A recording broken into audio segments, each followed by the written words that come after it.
19페이지 잠언 25장 16절 말씀, 우리 짧으니까 두 번 읽도록 하겠습니다. 찾은 대로 같이 읽겠습니다. 너는 꿀을 보거든 족하리만큼 먹어라. 과식함으로 토할까 두려우니라. 너는 꿀을 보거든 족하리만큼 먹어라. 과식함으로 토할까 두려우니라. 아멘.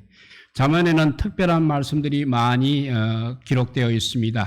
특히 오늘 말씀도 더욱 특별한 말씀이라 볼 수 있겠습니다. 그러나 여기에도 믿음과 삶의 귀한 비밀이 들어있습니다. 먼저 꿀을 만나거든 만족할 만큼 먹으라 했습니다.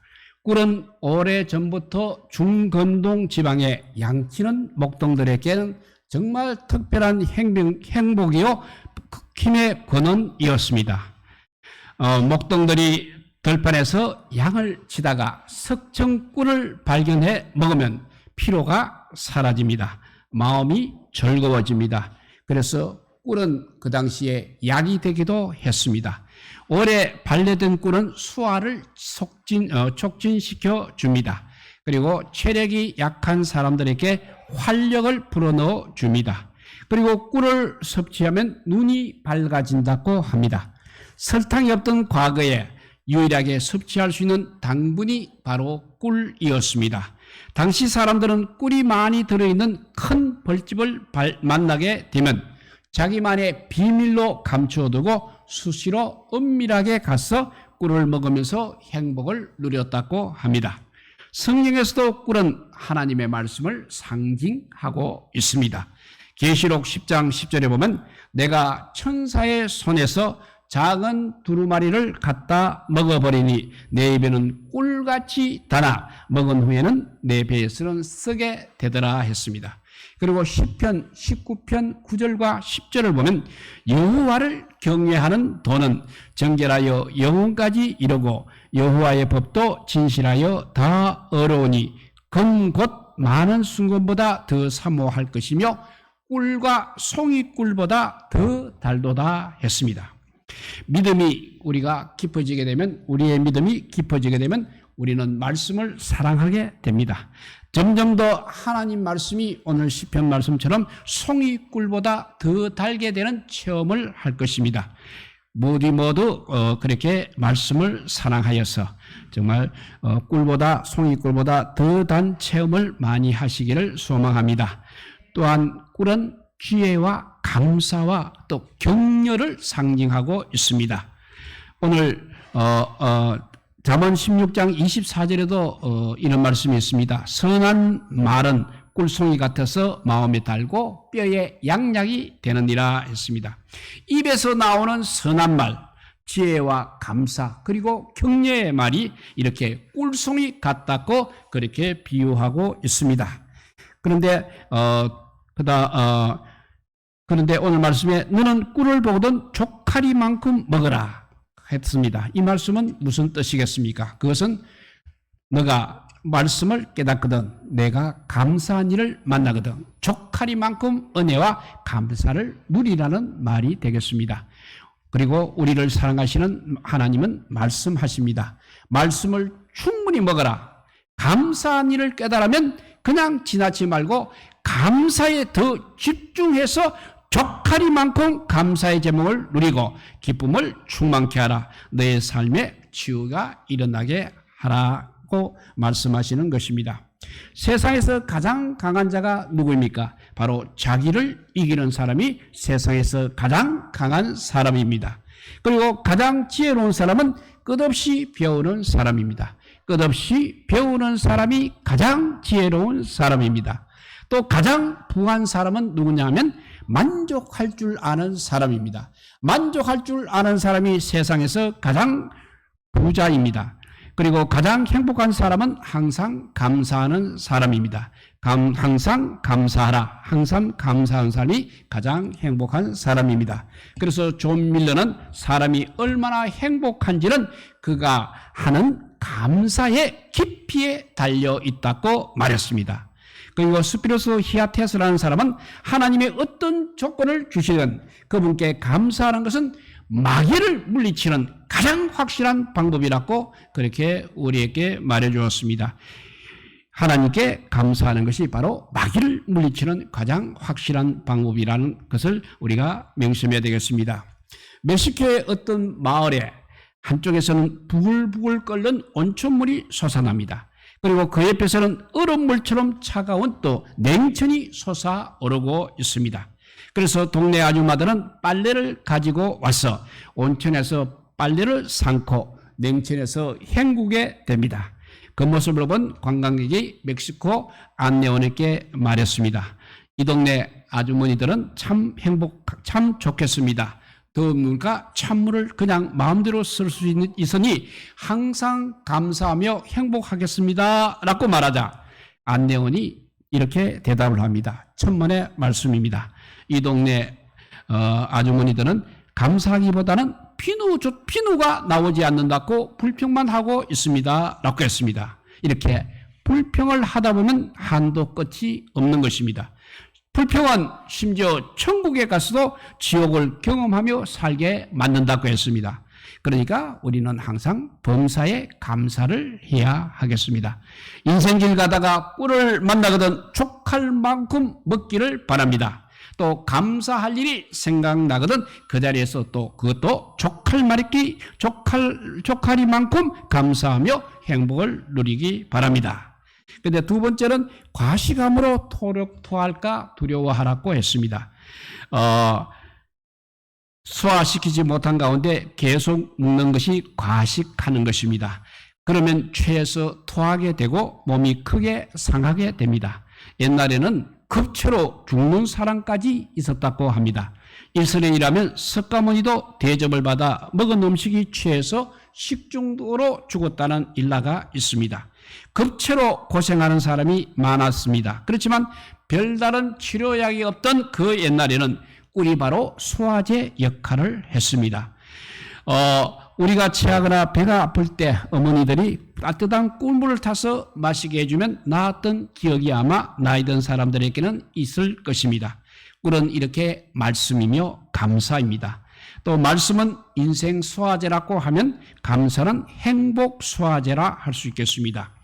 좋은 음식을 배 터지게 먹어도 소화를 못 시켜 토한다면 몸에 아무런 유익이 없는 것입니다. 마찬가지로 아무리 좋은 일이 많이 생기고 또 돈을 많이 벌고 성공을 해도 그것들을 감사로 소화시켜서 누리지 못한다면 그 모든 것들을 감사로 소화시켜 누리지 못하면 결국 토에 내버리고 마는 것과 같은 것입니다.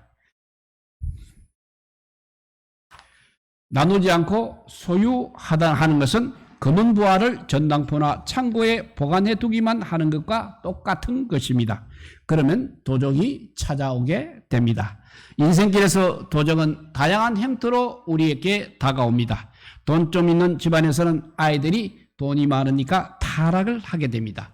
타락하는 그것이 바로 도적인 것입니다. 돈 때문에 또 가족들이 싸우게 됩니다. 그 돈이 내 것 같아도 사실은 내 것이 아닌 것입니다.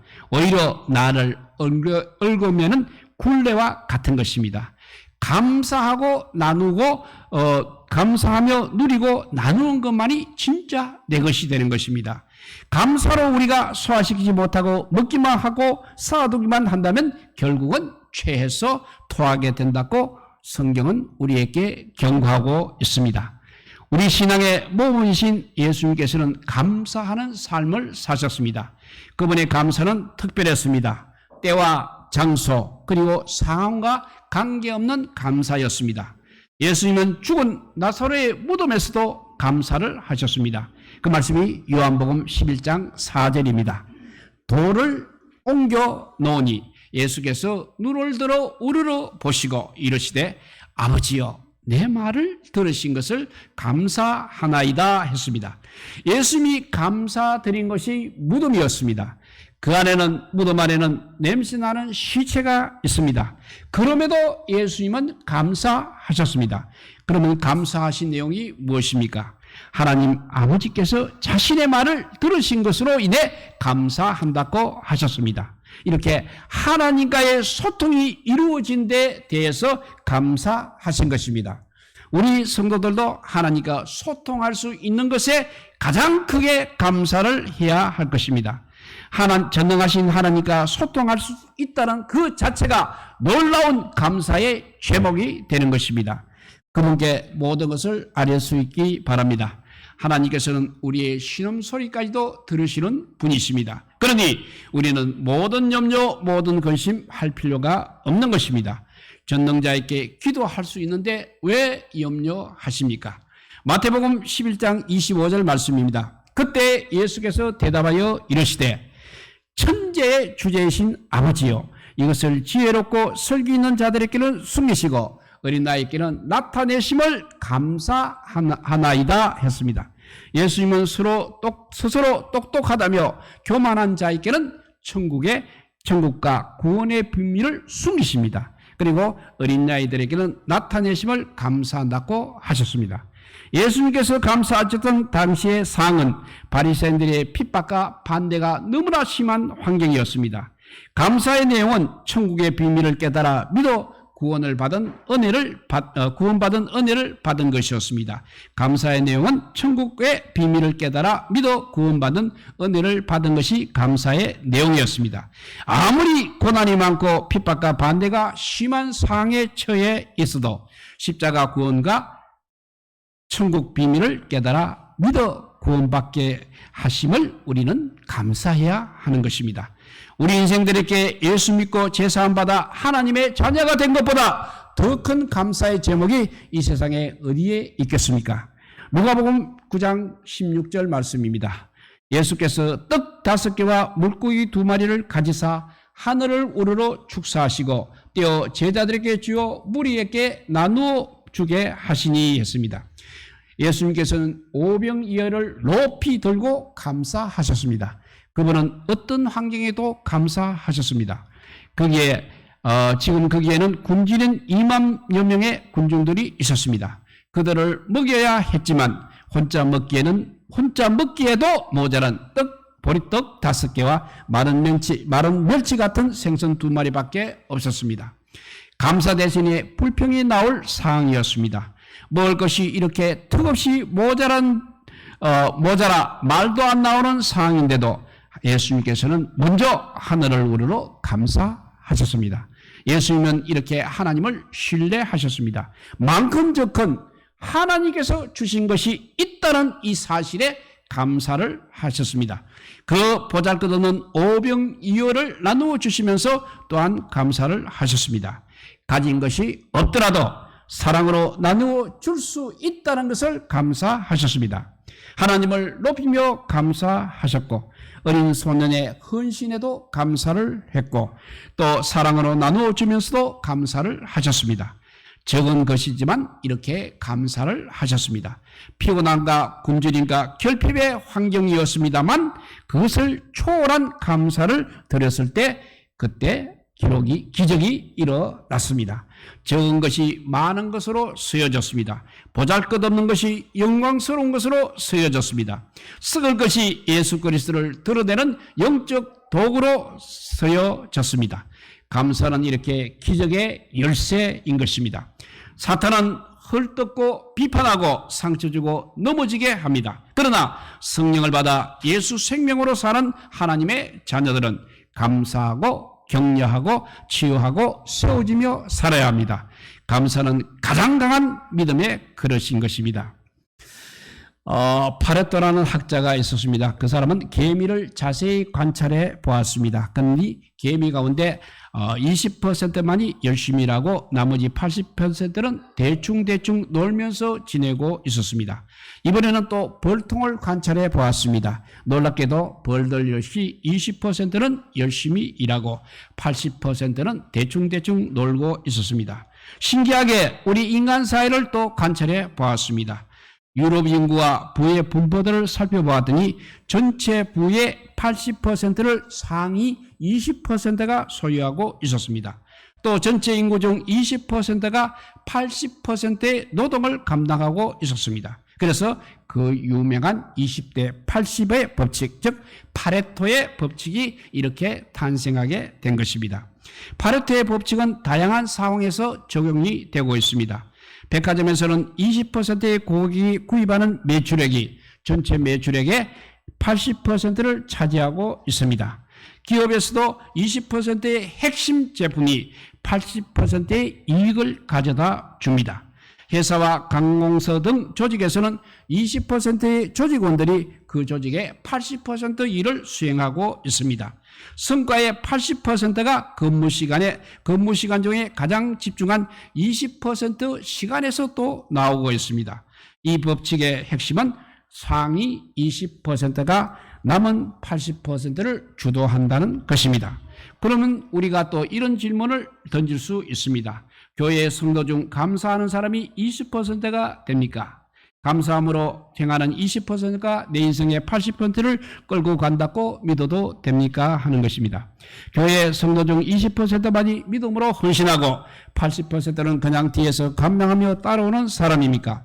나는 20%에 해당합니까? 아니면 80%에 속한 사람으로 살고 있습니까? 나는 지금 어떤 사람으로 살기를 원하고 있습니까? 만일 누가 20%에 해당한다면 나머지 80%의 사람들이 헌신하지 않는다고 속상해하지 마십시오.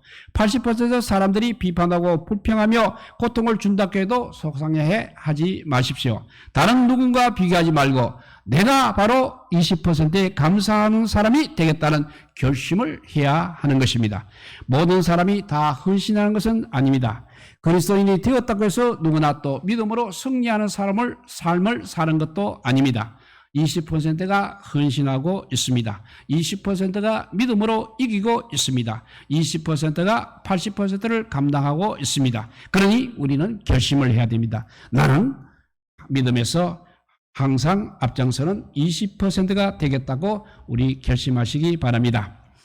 또 어떤 사람은 감사를 시력 검사에 비유를 했습니다. 시력 검사를 하게 되면 눈의 여러 상태가 나타납니다. 이를 감사와 연관시켜 설명할 수 있습니다. 감사 생명은 감사할 거리가 안 보이는 것을 말하고 있습니다. 그리고 감사 색약 정도 되면 감사를 보고 싶어는 하지만 못 보는 경우라 할 수 있겠고, 감사 근시는 눈앞에 감사거리만 보는 것입니다. 감사 원시는 멀리는 남의 감사는 잘 보이는데 정작 자기 감사는 보지 못하는 것입니다. 그리고 감사 난시는 겨우 감사를 보기는 하지만 흐릿하고 선명하지 않게 보는 것입니다. 감사 짝시가 있습니다. 그거는 한쪽 감사만 보는 것입니다. 감사 착시는 감사의 핵심을 보지 못하는 것입니다. 감사 시력이 건강해야 하겠습니다. 감사의 눈이 떠지고 환하게 열려야 합니다. 이를 위해서 항상 기도하며 훈련하시기 바랍니다. 또 마지막으로 감사에도 4차원이 3개가 있습니다. 첫째, 감사는 창조신앙의 핵심이 되겠습니다. 하나님께서 아름다운 세계를 만드셨기 때문에 우리는 감사하지 않을 수 없는 것입니다. 두 번째는 감사는 바로 구원신앙의 핵심이 감사입니다. 내 죄사함 받고 영생을 얻은 것은 최고의 기적으로 항상 감사해야 할 최상의 축복인 것입니다. 세 번째는 감사는 종말 신앙의 핵심입니다. 영광 중에 제일 마실 예수님은 우리 눈에서 눈물을 씻기시고 다시는 슬픔과 아픔, 질병이 없는 하나님 나라를 우리에게 상속해 주십니다. 그 하나님께 영원한 감사, 절대적인 감사를 우리는 드려야 하는 것입니다. 네 번째 감사는 천국 신앙의 핵심이 되겠습니다. 우리는 지금 이 땅에 임한 천국에서 살고 있습니다. 세상에 살지만 왕이신 하나님께서 친히 다스려 주십니다. 그러니 모든 것이 합력하여 선이 되고 범사가 다 유익하며 형통한 것을 믿으며 감사해야 하겠습니다. 감사는 성경에 나오는 가장 많은 단어 중에 하나입니다. 성경은 감사하는 것 하며 사는 것이 바로 하나님의 뜻이라고 우리에게 말씀해 주고 있습니다. 감사라는 것은 내가 겪는 모든 상황이 하나님 섭리 안에 있다는 믿음의 고백이 감사입니다. 아무리 문제와 고난이 커 보여도 주님보다는 크지 않다고 믿음으로 고백하는 것이 바로 감사인 것입니다. 감사는 어떤 상황 속에서도 행복할 수 있는 가장 확실한 비결입니다. 우리가 이것을 믿어야 하는 것입니다. 감사는 행복의 길입니다. 신앙생활을 시작하는 첫걸음이자 마지막 걸음이 감사인 것을 깨닫기 바랍니다. 하나님 나라의 삶이 풍성히 하나님의 나라의 삶을 풍성히 누리고 살림은 모든 일에 우리는 감사해야 하는 것입니다. 오늘 말씀 다시 한번 읽어보면 너는 꿀을 보거든 적하리만큼 먹으라. 가식함으로 초할까 두려우니라 했습니다. 이 땅에 살면서 감사의 꿀을 만족할 만큼 먹으시기 바랍니다. 헛된 세상의 그릇들한 것에 과식하지 마시고 범사에 감사함으로 쇠임과 행복이 넘치는 건강한 인생을 살아가시기를 바랍니다. 우리 모두 주님께 감사함으로 주님 앞에 늘 감사가 넘치는 삶이 되시기를 우리 주님의 이름으로 축복드립니다. 기도하겠습니다. 사랑의 하나님 감사합니다. 오늘도 아버지요 정말 이 자리에서 예배할 수 있다는 것은 기적에 가까운 일이므로 우리가 감사하지 않을 수 없습니다. 그럼에도 불구하고 아버지요 우리가 예배를 끝이는 날 땅을 치고 통곡할 것이 아니라 지금 감사하는 저희들 되게 하여 주시옵소서. 이 나라가 이 세상이 어디로 갈지 알 수 없는 지경에 놓여져 있습니다.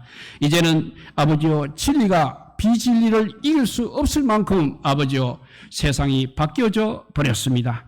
그럼에도 불구하고 우리가 아직까지 아버지요 주님 앞에 이렇게 예배를 드릴 수 있다는 것에 감사하며 예배를 드리는 우리가 되게 하여 주시고 정말 하나님께서 기뻐하시는 사람들이 감사함으로 기뻐하는 사람들이 되게 하여 주시옵소서.